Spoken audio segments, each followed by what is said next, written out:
Well, hello, hello. This is Cindy over at Ask Cindy Connector Live and author at Growing Your Business Through Referrals. We'll be right back.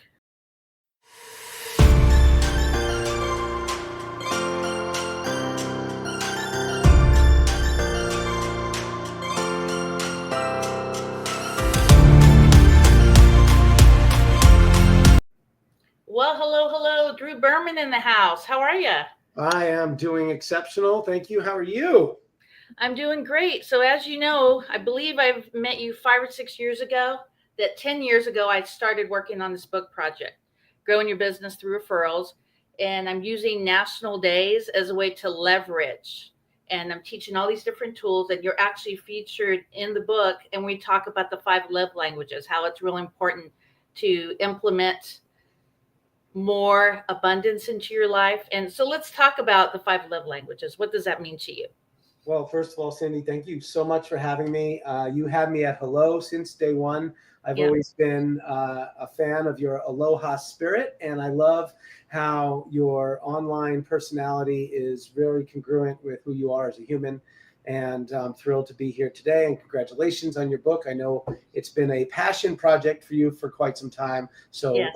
great job, and mazel tov, as they say. So yeah, 5 love languages and business by referral. I mean, these are two areas that the world deserves to hear your wisdom on. And I love it. I cannot wait to get a copy of the book.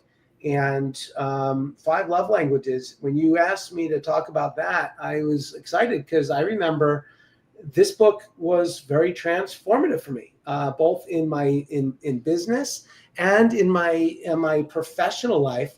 Knowing how other people receive messaging, knowing how others receive love is good. And I remember taking the test a long time ago and remembering that my wife and I had different love languages.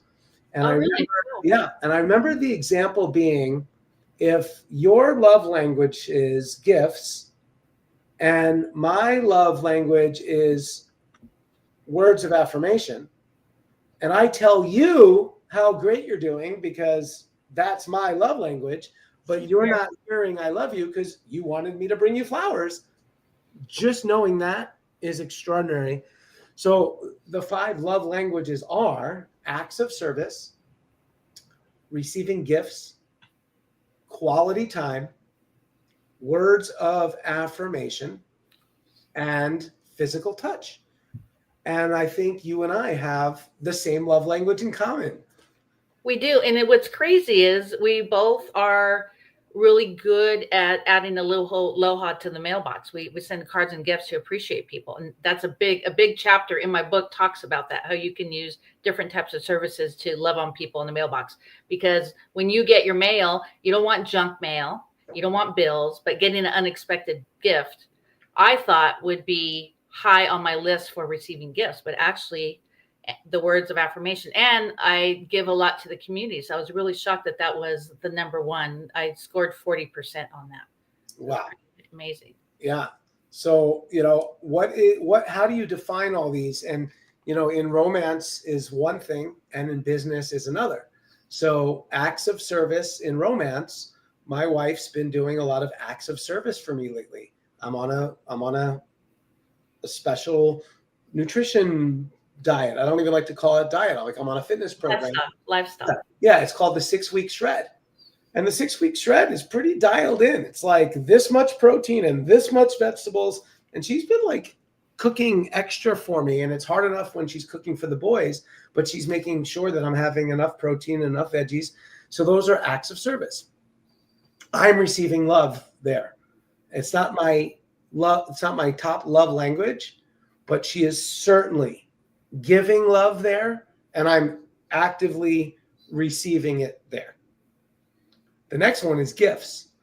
Now, she and I are not, neither one of us, it's not neither of our love language. But my friend's wife just died. She's a really good friend. And someone from the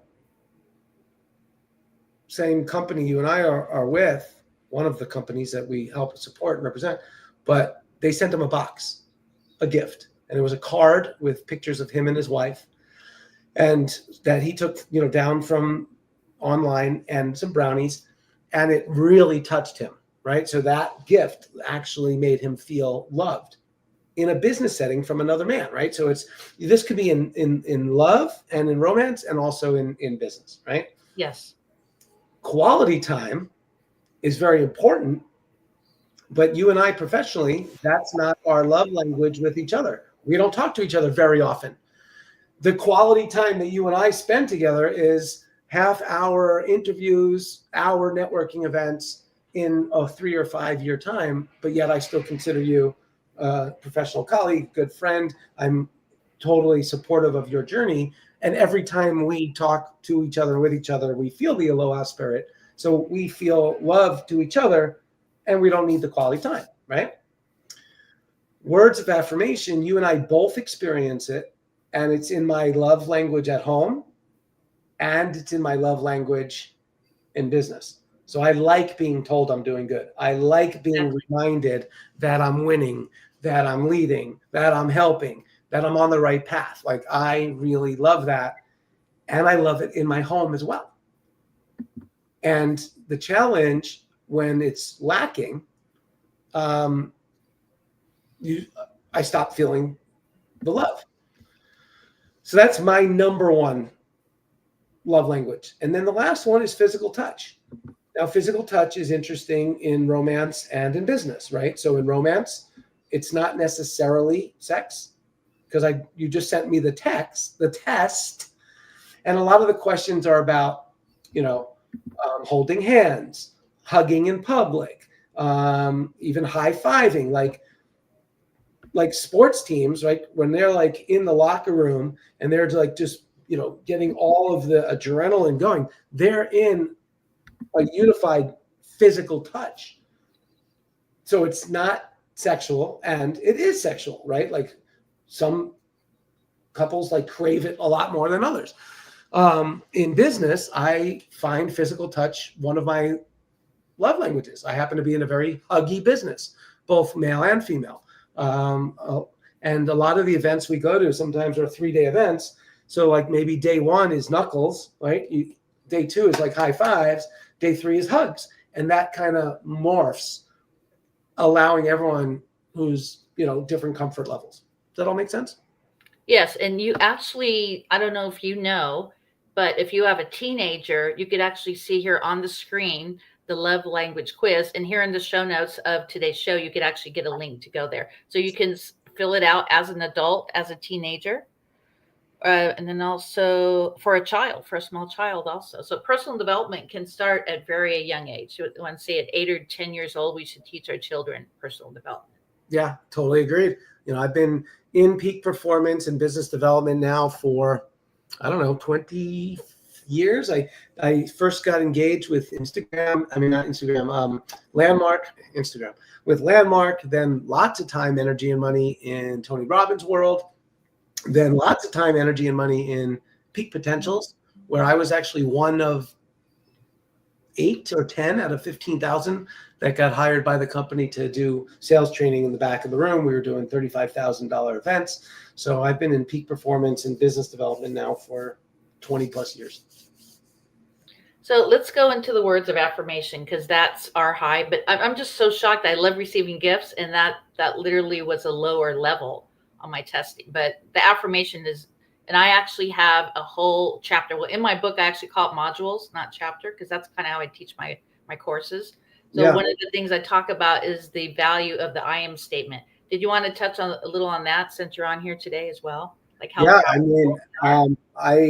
I've been using affirmations, also for 20 years, and there's a lot of psychology around it, to be honest. I was just at an event, and a keynote speaker was talking about how the I ams multiplied times your vision board, multiplied times you writing down your wants, your needs, your desires. I actually have an app, and every hour and a half, 2 hours, it pops up an I am affirmation, and you get to rewire your brain.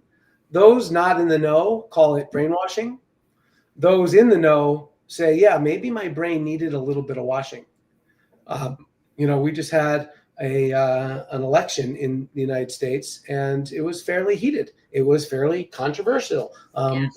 Both sides were very opinionated, and it could get a little dark. It could get a little ugly sometimes. And I don't watch the news. I know who won the election, but I haven't really paid attention much since. And I find that the news can be a little negative.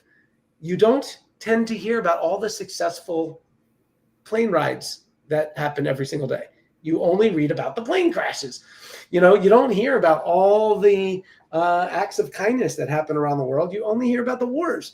So the company I'm working with right now, which is looking to have a huge global financial impact of positivity. I'm working with the #1 inspirational marketing company in the world. That we have a GNN, a Good News Network, where you can actually plug in and hear good news, exciting things. And it's like, my wife and I have been joking about it for 20 years. Our version of reality is, mine is where we're going, and hers is where we've been. Now, who's right, who's wrong? I mean, I don't know, but I'm always trying to focus on where we're going, and affirmations help us get there.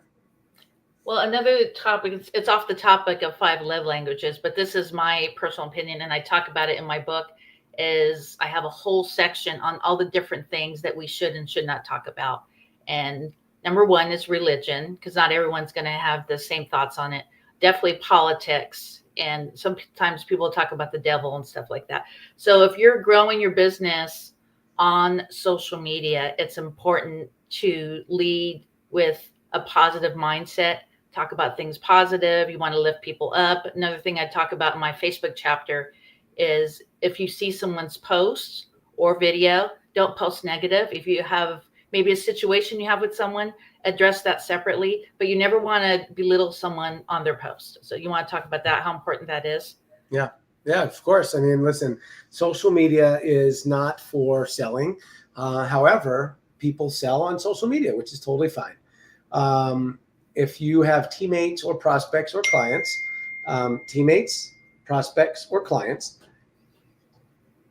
acknowledge who your top 10 or 20 are, and contribute to their social media. Like, be a good human. Like, if someone makes a post, I always try to take an extra couple seconds and hover over the mouse instead of just liking it with a thumbs up. You love it. And then leave a comment. Now, I use it as a nice human strategy, and I also use it as a business strategy.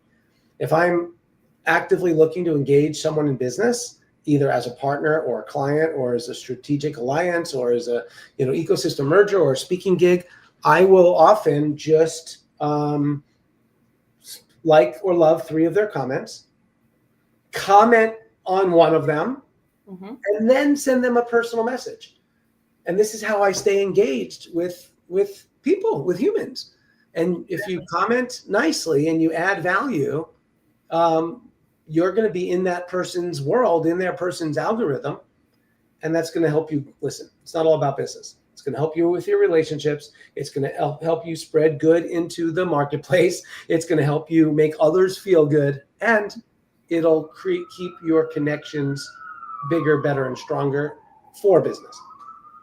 Yes, and so 2 more things I want to talk about. So in my book, I talk about different type of networkers. So I'm going to talk about 2 of them. So one is It's All About Me networker. So they'll go, let's say, to like a chamber mixer, and they're quick to send over the card to you. They don't really want to build a relationship. So real quick tip and a little cheat here of what's in my book. I actually talk about, if you're at a local event like chamber or some kind of networking event, go meet people and say, give me 1 or 2 sentences of who you want to meet today, and I'll be back in 30 minutes. Or I'll get the person's business card, and then I'll go back to the person that was looking for that referral. I'll either bring the person to them or I'll give them the card, and they'll say, well, Cindy, but I really want to know about your business. So, well, today's not about my business. It's about your business. Why don't we meet for coffee in a couple days? But make sure to connect with this person, and I'll also do a personal introduction. So talk about that real quick, and then we'll go to the next topic and then close out. I mean, that's super smart, right? It's a giver's gain. So, and then the law of reciprocity kicks in. So if you're the one who's meeting and connecting people and you're agenda free And what I like about you, Cindy, is like you're all heart. Like even though this is like a professional technique, you're genuine about it. Like you really want to be a connector. That's your tagline, right? So yeah, if you can be that person, because people are nervous at events, they all want to do more business, they all want more sales, they all want more clients, they all want more partnerships. If you help facilitate that on the front end, then you'll create many more relationships on the back end. Well, when you were on the Zoom in Mary West Network a few weeks ago, you did your little speech, and then at the end, I popped on and I did a little testimony on you. So when you're in Zoom, there's all these different techniques that you need to do in Zoom too. And that's another thing that I cover in one of the chapters or one of the modules. I talk about the Zoom behaviors and how it's important to know etiquette and etiquette for that.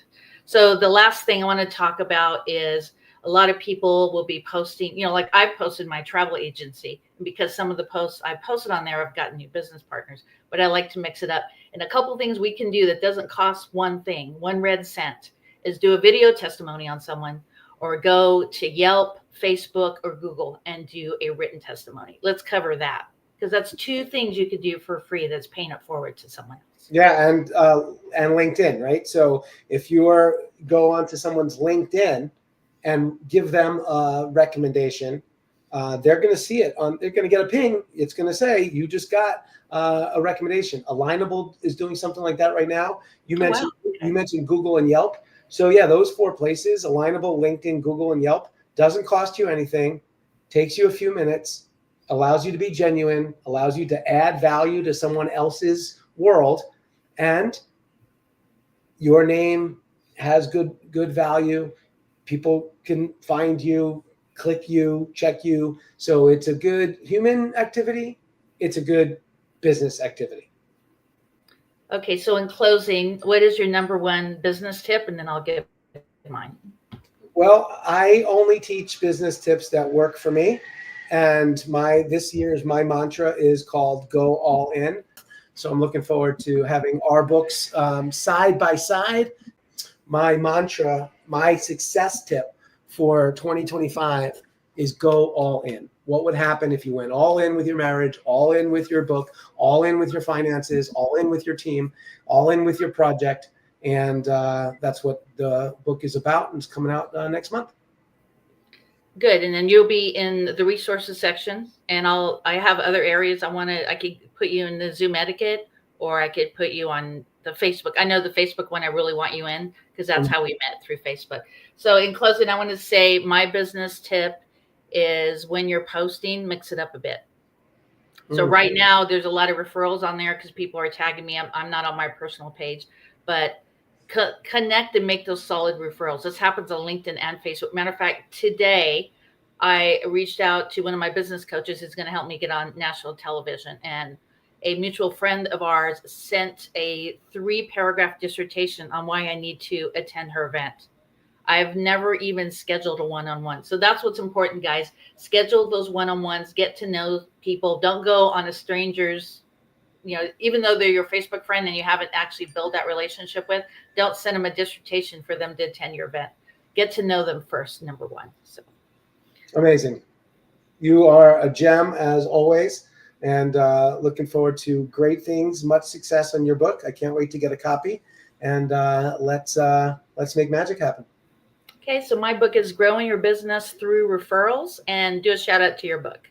My book is called Go All In, the ultimate blueprint to financial success. All right, and we'll see you here on the other side. See ya. Green Room. We'll be right back.